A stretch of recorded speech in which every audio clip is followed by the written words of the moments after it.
ভিডিওটো আৰম্ভণিতে মই এটা কথা আপোনালোকক কৈ লওঁ মোৰ যিখন আগতে ব্যৱহাৰ কৰা আসামিজ কিবোৰ্ডখন সেইখন কি হৈছে জানেনে চেঞ্জ হৈছে আৰু সেই চেঞ্জ হোৱাৰ ফলতে আকাৰ হুচইকাৰ কিছুমান মানে শব্দ মই লিখিব পৰা নাইকিয়া গতিকে মই কৈ ললো নহলে আকৌ তাকে ক'ব নহয় বোলে এনেকে লিখিছে তেনেকে লিখিছে কিন্তু সেই কিবোৰ্ডখনৰ প্ৰবলেমৰ কাৰণে মই সেইবিলাক লিখিব পৰা নাই আগৰখনত পাৰিছিলো কিন্তু এইখনত নোৱাৰি মানে ভুল হয় ড্ৰাইভাৰ ৰূপম দত্তক আপোনালোকৰ সাগে সকলোৰে মনত আছে নহয়নে বাৰু আৰু কোট গল সেই ৰূপম দত্ত সুপ্ৰভাত সকলোকে নমস্কাৰ জনাইছো মোৰ আন এটি নতুন ভিডিঅলে আৰু ভিডিঅটো ওপৰত থাম্বনেইলখন দেখি সাগে নিশ্চয় গম পাইছে নহয়নে বাৰু মই কিহৰ ওপৰত ভিডিঅটো বনাবলৈ লৈছো আজি বহুদিন ধৰি পেলাই আপোনাৰ নখন কোনো একদম মাতবুল নাই ক'ত আছে নে এনি টাইম লাইভতে থাকে আৰু আপোনাকটো যেতিয়াই ফোনটো চাওঁ তেতিয়াই দেখো এনি টাইম আপুনি লাইভতে মানে ফটা লেকচাৰ কুবাই থাকে আপুনি যে ফটা লেকচাৰ কুবাই আছে আপুনি কাবাৰ কিবা এটা খবৰ লৈ পাইছে নে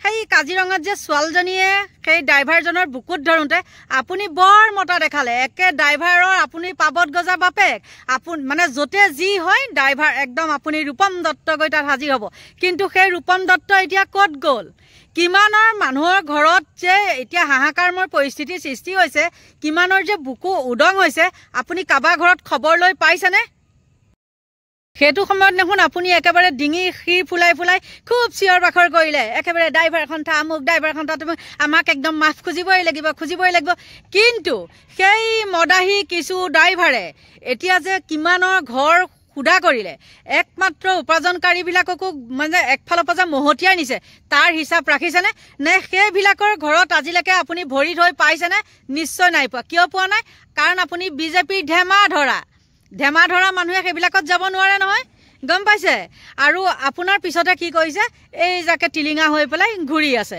আপুনি ফলটো খাই আছে আৰু সিহঁতে বাকলিটো খাই আছে আৰু সেই যাক বুলিয়ে কৈছো সেই যাকে একো ভুং ভটং পোৱা নাই আৰু সেই কৈছোৱে কান খাই কৰি টুংটাং হৈ থাকিলে কব কৰ পৰা গমে নাপায় দিনে নে ৰাতিয়ে আৰু আপুনি লাইভ আহে কিবা কৰে এইবিলাকত আপুনি টকা ঘটি আছে আৰু সেই যাকে বুৰবকৰ নিচিনা আহি পেলাই তাত জইন হৈ পেলাই মানে মেছেজ কৰি থাকে কমেন্ট কৰি থাকে আপোনাক কোনে কি কৰিবলৈ যায় আমি চাম আমি আছো সেইবিলাক তাৰ বাদে কিবা কৰিব পাৰিব কেজনে এতিয়া ড্ৰাইভাৰ বিলাকে যে খুন্দিয়াই কৰি যে মাৰিছে কেজনৰ ঘৰত আপুনি সাহায্য দান কৰিছে সাহায্য দি পাইছা নেকি হা তাকে কলে কি কৰে লাজ পায় বেয়া পায় আৰু আপোনাকে কৈছো ড্ৰাইভাৰে সিদিনাখন যে এজন উবেৰ চালকক যে সেইটো কাম কৰিলে ইণ্ডিয়ান আৰ্মিৰ ৰিটায়াৰমেণ্ট সেই মানুহজনক আপুনি তাত মাতিলে নে নামাতিলে কাৰণ কিয় মাইনী মহন্ত ডাঙৰ মানুহ হয় নহয় মানে এতিয়া গম পোৱা গ'ল হলা গছ দেখিলে আপোনালোকে বাগি কঠোৰা মাৰে আৰু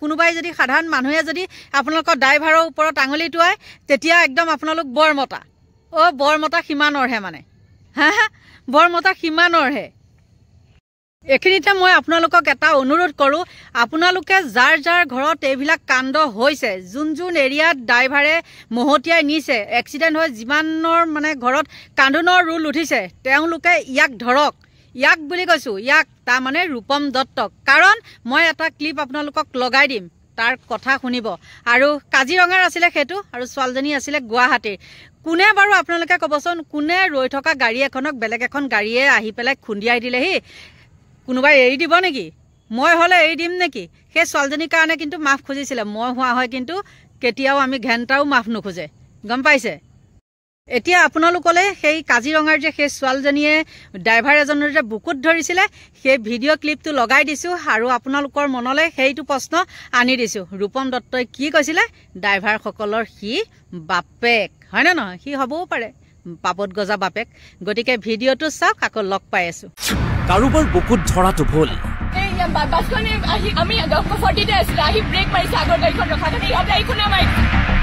ড্ৰাইভাৰক বুকুত ধৰি অনুতপ্ত হোৱা ছোৱালীজনীয়ে NB নিউজৰ জৰিয়তে বিচাৰিলে ক্ষমা মোতকৈ বয়সত বহুত ডাঙৰ মই এনেকৈ তেওঁ গাত হাত দিব নালাগিছিলে মই তাৰ কাৰণে ক্ষমা খুজিছোঁ কাৰণ মোৰ কাৰণে মোতকৈ ডাঙৰ বয়সৰ মানুহ এজনে মানে মোৰ কাৰণে মনটো বেয়া লাগক সেইটো ময়ো নিবিচাৰোঁ তো মই তেওঁক ক্ষমাই খুজিছোঁ মই মনৰ পৰা ক্ষমা খুজিছোঁ মই একো তেওঁ মানে প্ৰতি কি নাই কিন্তু সন্তুষ্ট নহয় চালক অসন্তুষ্টি প্ৰকাশ কৰি চালক দীপু শইকীয়াই ক'লে এনেকৈ ক্ষমা বিচাৰিলে মই নামানো তেনেকেতো ক্ষমা বিচাৰিলে মই নামানো ৰূপম দা আহি আছে আমি সিদ্ধান্ত ল'ম ৰূপম দা আহি আছে তেওঁ কি সিদ্ধান্ত লয় তাৰপিছতে জনাব পৰা যাব।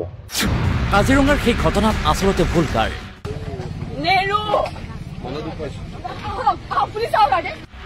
ঘটনাৰে জড়িত দুই পক্ষই প্ৰথমে প্ৰতিপক্ষক দোষাৰোপ কৰিছিল, কিন্তু সমাজৰ দৃষ্টিত ভুল উভয় পক্ষৰ। অৱশেষত নিজৰ ভুল স্বীকাৰ কৰি চালকৰ বুকুত ধৰা যুৱতীগৰাকীয়ে NB নিউজৰ জৰিয়তে বিচাৰিলে ক্ষমা। কিন্তু এতিয়াও কপট গংগাটোপ চালক সন্থা তথা চালক দীপু শইকীয়া।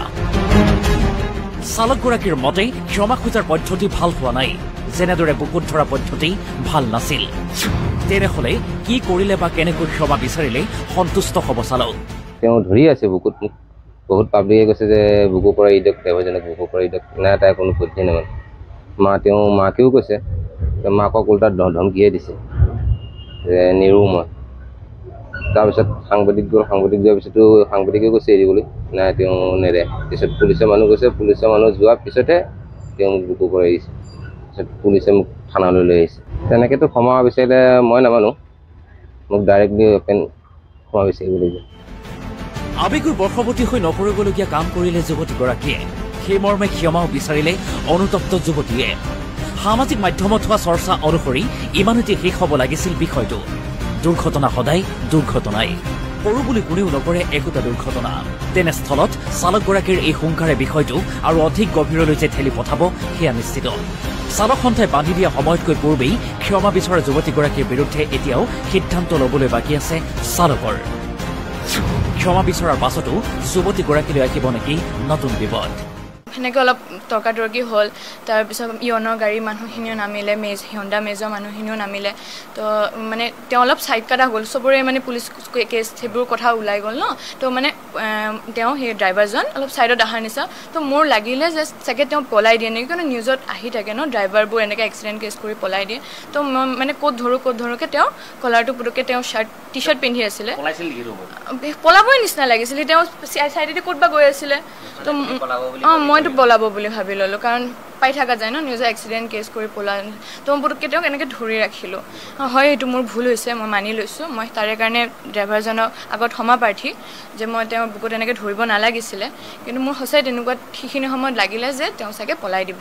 তো মই তেওঁক ধৰি ৰাখি সেইখিনি সময়ত মই দেখিছোঁ মা দেউতা ওলাই আহিছে গাড়ীৰ পৰা। তো সিহঁত খুব মানে ঠিকে আছে আৰু তেতিয়া মানে মোৰ গাড়ীখনো এটা ফেমিলি মেম্বাৰৰ নিচিনা ন।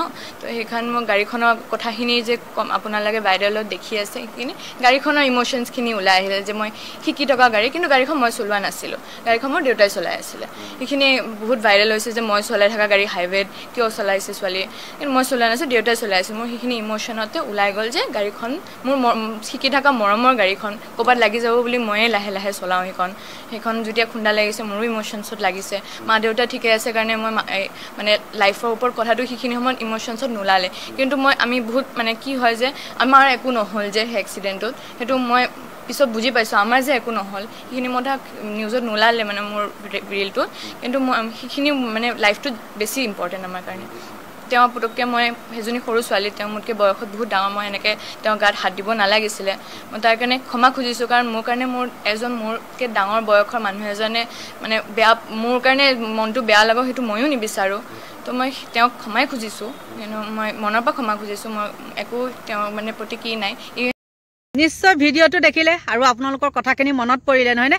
কিন্তু আপোনালোকে নিজে কওকচোন, মই কোৱা কথাখিনি বাৰু কিবা মিছা নেকি?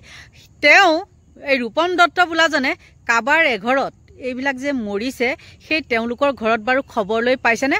নিশ্চয় পোৱা নাই, কাৰণ তেওঁ বহতীয়া। আকৌ লাষ্টত সামৰণি সময়ত কৈছোঁ বহতীয়াৰ সদায় বহতীয়াই কাম। আৰু আমাৰ এজাক ধেমা ধৰা জাকে তেওঁ পিছে পিছে এনেই ধপলিয়াই ফুৰে। তেওঁ খাব হেৰিটো ফল মূলটো আৰু এইজাকে খাব বাকলিটো, সিমানেই ক'লোঁ। গতিকে সকলোকে ভগৱানে ভালে কুশলে ৰাখক, দীৰ্ঘায়ু কামনা কৰিছোঁ। আৰু আজিলৈ ভিডিঅ'টো সিমানতে সামৰণি মাৰিছোঁ।